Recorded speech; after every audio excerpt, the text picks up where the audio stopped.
Ikutlah menderita. Ikutlah menderita sebagai seorang prajurit yang baik dari Kristus Yesus. 2 Timotius 2 ayat 3. Sahabat Iktus, apakah seorang hamba Tuhan memang harus menderita? Bagaimana sikap kita terhadap penderitaan? Jangan takut menghadapi penderitaan karena Kristus.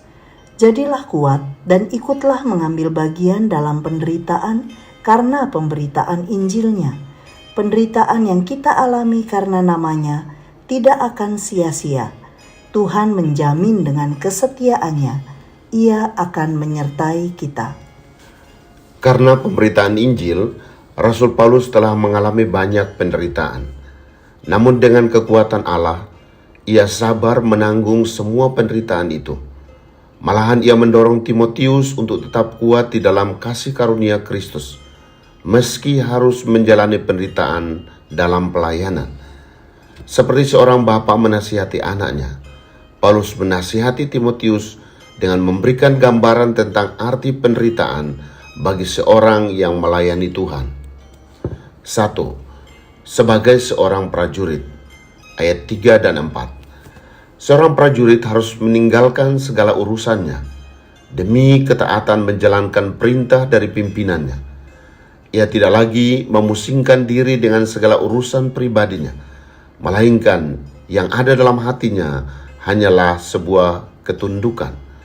Seorang prajurit adalah gambaran kerelaan penuh untuk menderita dalam pelayanan kepada Tuhan. Bahkan menjadi bangga jika harus mati dalam ketaatan menjalankan perintah Tuhan.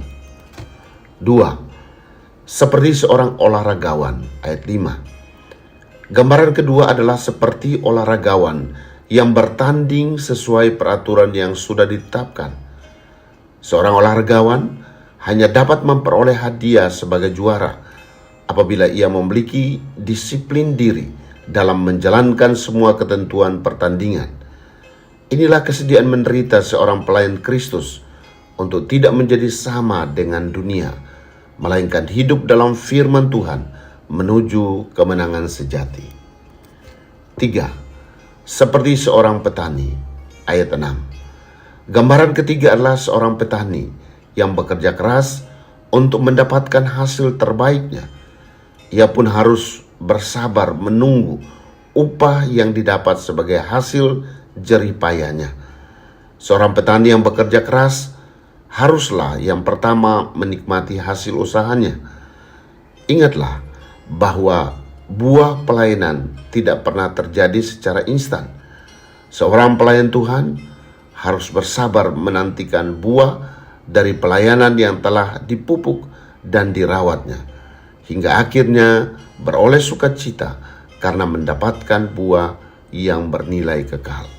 Sahabat Iktus yang dikasihi Tuhan, apakah aku rela menderita demi ketaatanku kepada kehendak Allah? Apakah aku rela menderita untuk hidup sesuai firman Allah dan tidak menjadi serupa dengan dunia? Apakah penderitaan Kristus mendorongku untuk bekerja lebih keras lagi dalam pelayanan demi penuaian yang maksimal? Tuhan Yesus, aku menerima panggilan-Mu untuk menderita bagimu.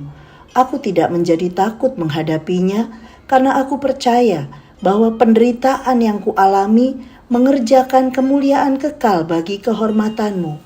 Ya Tuhan, seperti seorang prajurit, aku hanya ingin menyenangkan hati-Mu.